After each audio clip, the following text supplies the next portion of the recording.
The forehand flick. Is it useful?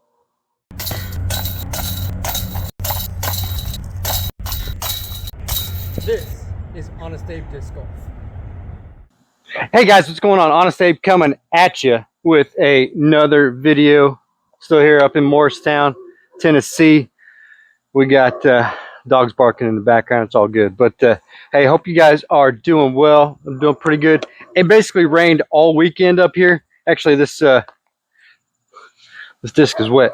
But yeah, so we didn't get out to play much, unfortunately. But wanted to get out here, film a quick video for you.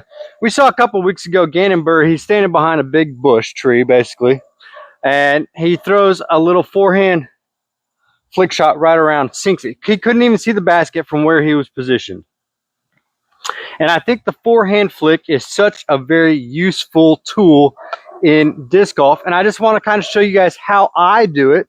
It's not necessarily how you need to do it. It's not how Gannonburr does it. This is not how Simon Lizotte does it, or Ricky Wysocki, or anybody like that. This is just how I do it. All right, so I take, it's my forehand grip, my basic forehand grip. You guys have seen this a lot. And what I do is it's just a little wrist flick. So I'll stand back here for you guys so you guys can see me, and just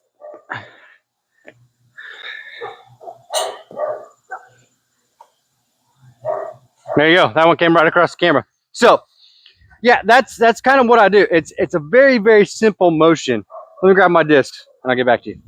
All right, so like I said, this is my forehand grip here that you guys can see. And so basically it is just a little pop. That's all I'm doing with a forehand flick. So these are useful for shots where you have an obstruction, okay? And I'm gonna position the camera around a little bit for these different obstructions for you guys to see today. See how I would use this in a scenario of actually playing out in the field. But just, again, a little quick motion for you guys. So imagine there's a tree like right in front of me right here. And so I want to try to get around the tree. This is a birdie putt. This is for the win, you know? And so something like that. And you're just trying to get around an obstacle with a nice little forehand flick it's gonna fade in to the left if you are a right-handed player, or it's gonna fade into the right if you're a left-handed player. So let's move the basket and the camera for you guys, and I'm gonna show you a quick angle that I like to use it for. All right, guys. So I'm back here behind the tree. Hello. And so imagine that this is your shot here. Imagine that this side, all right here, is all woods. So this side is all woods, and your lie is, we'll say it's right here, right behind this bush. So what you're trying to do is you're trying to sip out, because you go to a knee, and kind of go to a putt here, or you could do something like this where you could flick it over like that. And you know, I'm still working on this shot myself, but there you go. So it's something like that, something very simple where you have an obstruction, where you're just trying to give that little flick shot. Hopefully pan right into the basket. I'm gonna move it further back, and we're gonna do it from a better angle. Let's see it. All right, guys, so I'm all the way back here by this tree, another obstacle. You got a low hanging branch right here. Okay, so let's say we are positioned behind it, but we're behind it, throwing this kind of shot. Maybe there's even more obstruction right here, is not going to be ideal. And so you need to try to get around it. This is all dead over here. It's all bushes, all trees. And so a lie is somewhere out here. And so what we need to do is we need to do what Gannonburr did on that one shot, where because it throws it up and over and lets it pan in to the basket. So let's try it here.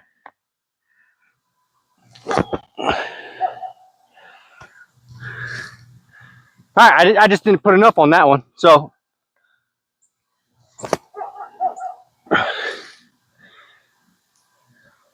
okay, just need to put a little bit more on it. But that, yeah, no, that's not bad. That leaves me a decent putt for par coming up to the basket, where I was heavily obstructed, but I gave myself a shot to make par, and I just need to throw that harder. Like I said, I haven't practiced this one a whole lot. These are my A series discs, by the way.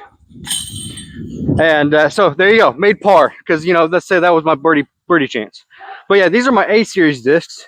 So these discs are a lot more shallow than my mid ranges. So my mid range here, they're a lot deeper. So like when I put my fingers in here, it always catches on my fingers.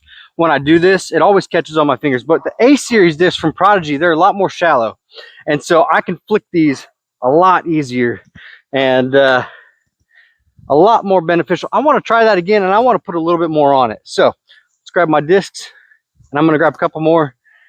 We're going to do a couple more shots. All right, guys, again, I am back here by this tree, by this obstacle. Hopefully you guys can hear me pretty good. I have my A series discs, and then I have my feedbacks, which my feedbacks are 9 speeds. So we go from a 4 to a 9, but this basically is all that's in my bag, because that's what I carry. I have a 4, and then my mid ranges are 5s on my M4s, and then I jump up to 9. So anyway, let's try this again. I just want to put a little bit more on these A series discs, see if I can get it there. And of course, I'm still practicing this shot myself. So got a good crosswind coming in from the north, from the northwest. So it's going to push back a little bit on this disc. So again, behind an obstacle, this way's death. Let's say this way's not very good. Got to go up and around.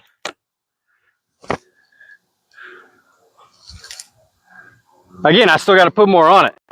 Okay.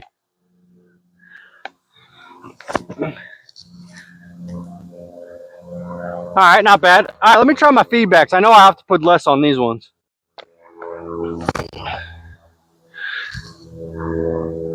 All right, a little bit more.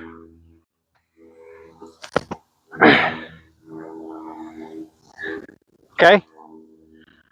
That one's maybe 10, 15 feet. Not bad.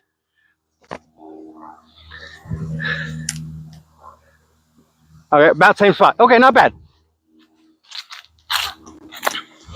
Again, like I said, it's so useful to have this kind of forehand flick shot in your arsenal.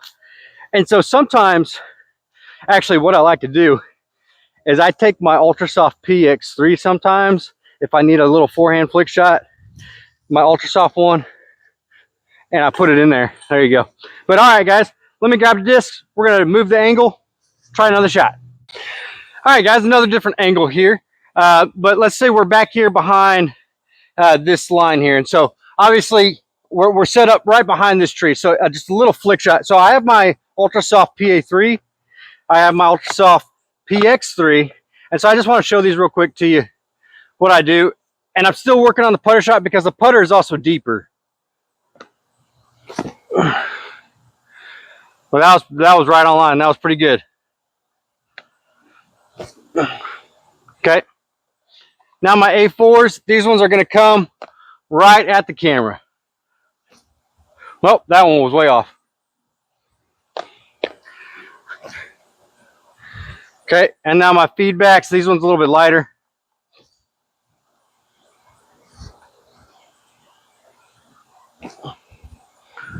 Okay. Okay. Not bad. It's always good to have this shot in your arsenal, no matter what kind of shot it is. I tell you what, though, I take 1 or 2 of these right here next to the basket, 5 feet every time. Easy. All right, let's try this one more time here.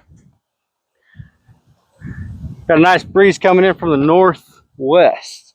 All right, so just a little flick shot again. Nice, that one's pretty good. Right on it. Ah, a little high.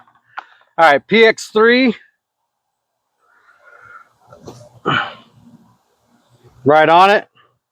Let's try the 500 plastic PX3. Woohoo! Right at, yeah. All right, now my Ultrasoft PA3. Boom! All right, guys, that's going to do it. So I want to get you guys out of here anyway. Good to end on a nice little crash. But yeah, I wanted to show you guys real quick. So yeah, the shallowness of the A series discs versus my PA3s. So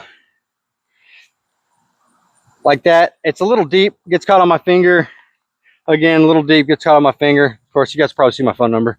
Not a big deal, but I can probably blur that out. But yeah, so just a little bit easier on the fingers on my flicking. But I tell you what, guys, just having this little flick shot to get around obstacles in disc golf,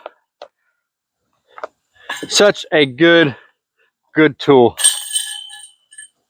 So anyways, guys, I'm Honest Abe. We'll see you in the next one.